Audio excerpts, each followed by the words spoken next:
busy world, you got to know what you want and where you want to go. That's what I heard, so I took the advice, knowing that there would be some sacrifice. I said I'll go to work, maybe try to be a clerk, to see how it'd go.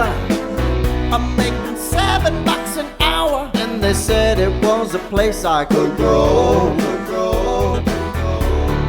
Well, I feel I don't fit here.